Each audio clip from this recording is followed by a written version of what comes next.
welcome to the channel. In today's video, we're going to be taking a look at the newly released Transformers Premium Finish Studio Series Deluxe Class Volkswagen Bumblebee. Now, for those of you who are a long-time viewer of the channel, you guys all know my thoughts on this particular mold. I think it's pretty dire, not only down to the simple fact that it is incredibly inaccurate to how B actually appeared in his solo movie, but in regards to the actual mold itself, I think it's really bad. The joints are incredibly loose, the figure is incredibly fiddly, and the transformation is just an absolute nightmare. So suffice to say, when Takara actually announced they were going to be redecoing this guy with an additional price hike, I wasn't all that enthusiastic about it at all, as in my personal opinion, no matter how much you try to actually dress up crap, at the end of the day, it's always just going to be crap. But I saw some of the in-hand images posted by Takara, and to be fair, it didn't look that bad, so I've given it a chance, and here's hoping that it was indeed actually worth the pickup. So as we take a look here at the package, you can see we've got some decent product shots of Bumblebee here in robot mode as well as the vehicle mode. I am a fan of some of these brown/bronze highlights that we can see scattered throughout this guy. As we turn our attention to the side, we've got B facing off against Dropkick.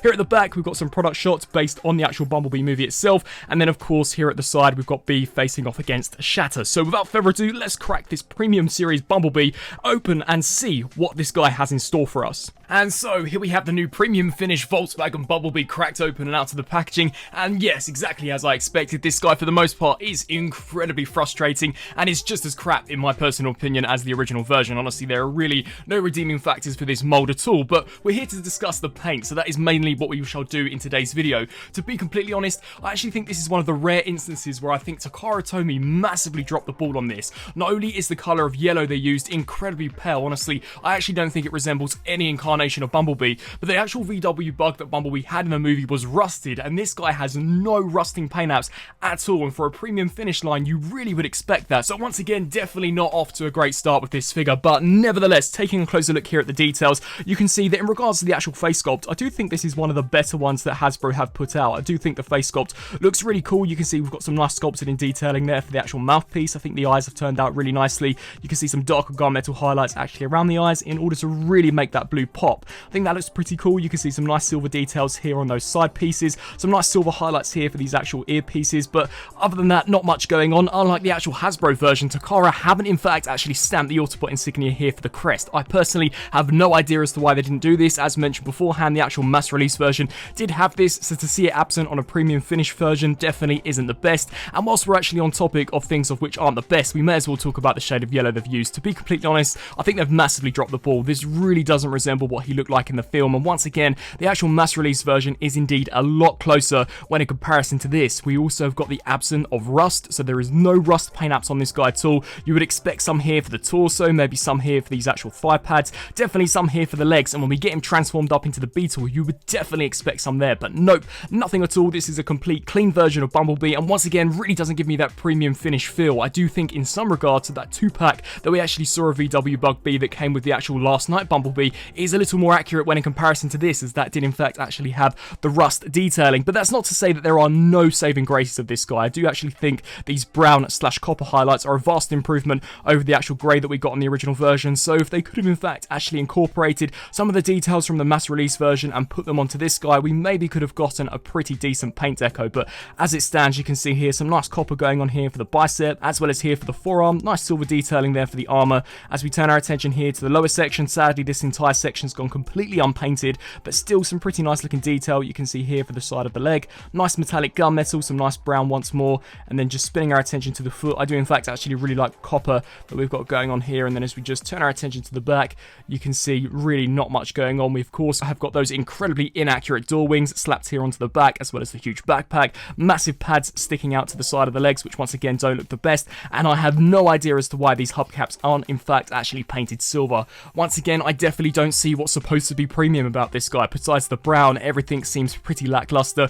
when in comparison to the already incredibly lackluster mass released version. Now we'll very quickly go through articulation. The head here is on a ball joint, a very stiff ball joint I may add, so this can look left to right, tilt side to side, as well as up and down slightly. The arms are on ball joints, so it can hinge forwards, backwards, out to the sides. We of course get a rotation here at the bicep, but this is incredibly stiff. We do in fact actually get a 90-degree bend there at the elbow, a waist rotation. The legs can kick forwards this far as well as back to that far, but once again incredibly loose and floppy, much like the mass release version. They can kick out to the sides, rotation at the thigh, 90 there at the knee, and finally here for the foot, this can go forwards, backwards, as well as rock side to side. Now, a few discrepancies that I have in regards to the joints. The head has a tendency to pop off all of the time, and this hand just doesn't want to stay on at all. You can see here it is very easily detachable, which once again, for a premium finish figure, I would definitely expect the tolerances to be a lot better on this guy. Now, in regards to accessories, honestly, it only adds more insult to injury, so we may as well start off with one of the worst accessories, that being the battle mask. For whatever reason, Takara have decided to actually paint the eye sections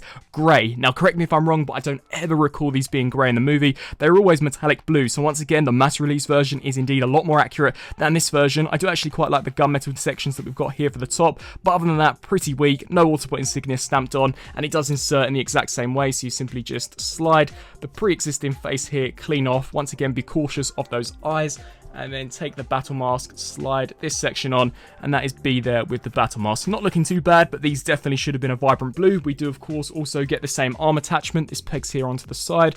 You can see pretty nice looking details. To be fair, I think the sculpt as well as paint for that's turned out really nicely, but nothing that's a major departure from the original version. And then finally, if we just take this section, slide this off, we can bring in Bumblebee's Stinger Blaster, which is very difficult to actually peg on there. This has been painted pretty nicely. You can see some nice copper as well as silver there for the barrel. No idea as to why they didn't in fact actually paint the fingers here in gunmetal, but overall, personally, I just think in regards to robot mode, this guy is incredibly lackluster, really dull looking, and there's nothing here that definitely pops and makes me think that this is indeed a Takara Tomy release. It definitely looks like an actual step down when in comparison to the mass released version, which, whilst on the topic of mass released, here we've got the standard Volkswagen B. Now, let me know down in the comment section below, but I just think the shade of yellow they used on this version is just so much more accurate compared to what we've actually got going on here. You can see that Autobot insignia stamped there in the center of the crest, whereas that is completely absent on both versions of the faceplate that come with this guy. Personally, I just think this is a major flunk. Definitely, if you already have this in the collection, there is no need to pick this one up at all, as there's definitely not a whole lot of premium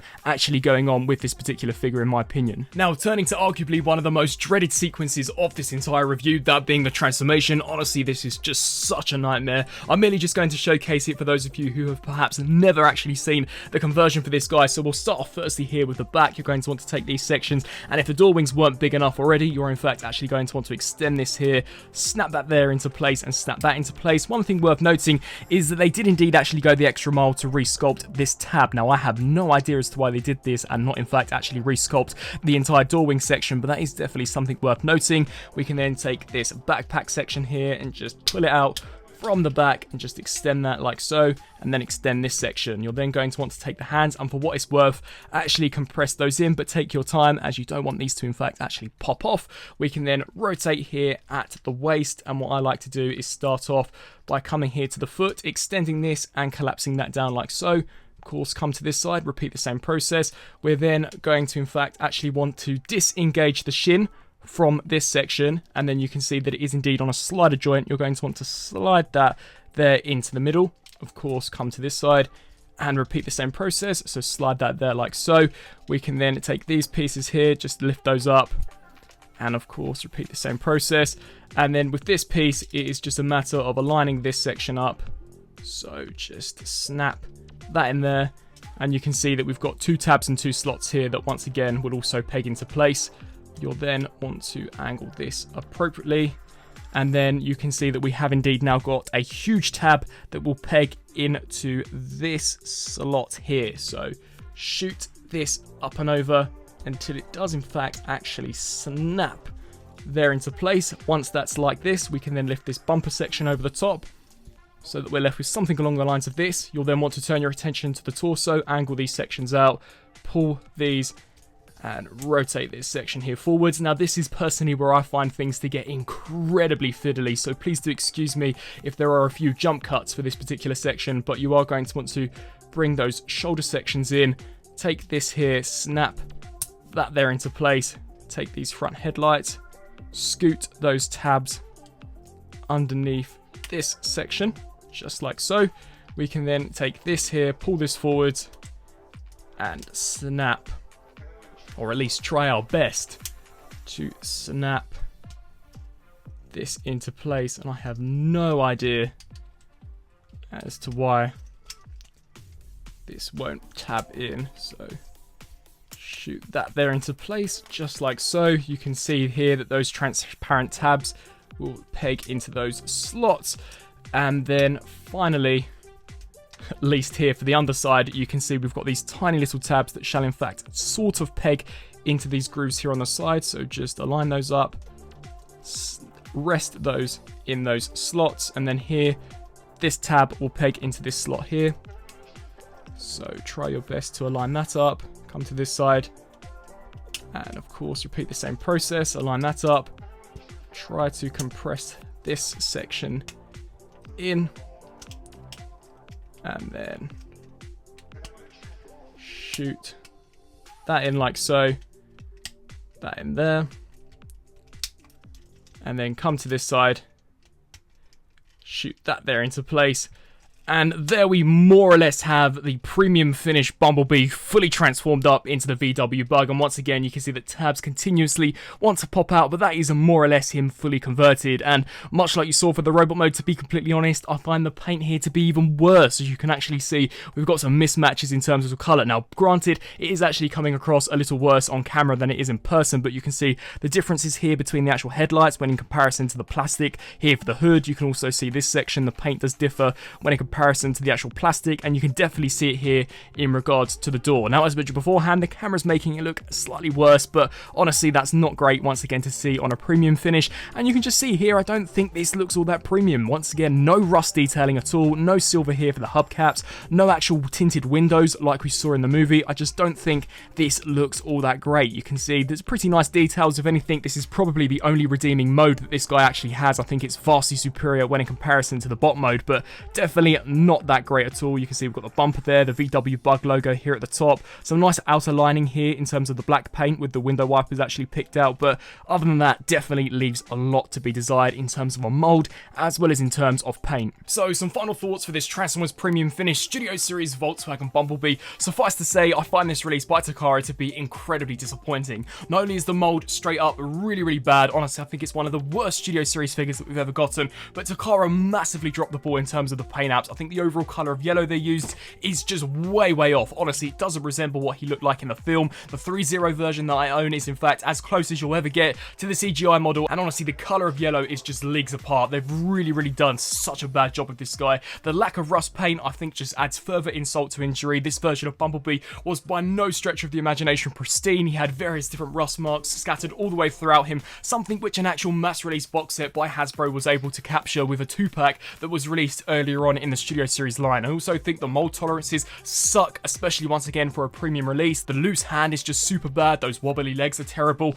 I have no idea what they were thinking of when they gave the actual battle mask a grey paint app for the eyes. The transformation's incredibly frustrating, and the vehicle mode honestly is just really bad once again in terms of paint. So for those of you who own the original version, there is no need to pick this guy up whatsoever, and for those of you who have perhaps never picked this mold up, then I definitely would not recommend this to you, as it is by far one of the worst Studio Series figures Takara Tomy and Hasbro have ever put out. I would love to know your thoughts down in the comment section below. Do you guys agree with me? Do you think that perhaps I'm being too harsh on this figure? And do you actually find the colour scheme to be an improvement when in comparison to the mass release version put out by Hasbro? As always, I thank you all so much for watching, and until my next review, I'll see you then. Thanks for watching.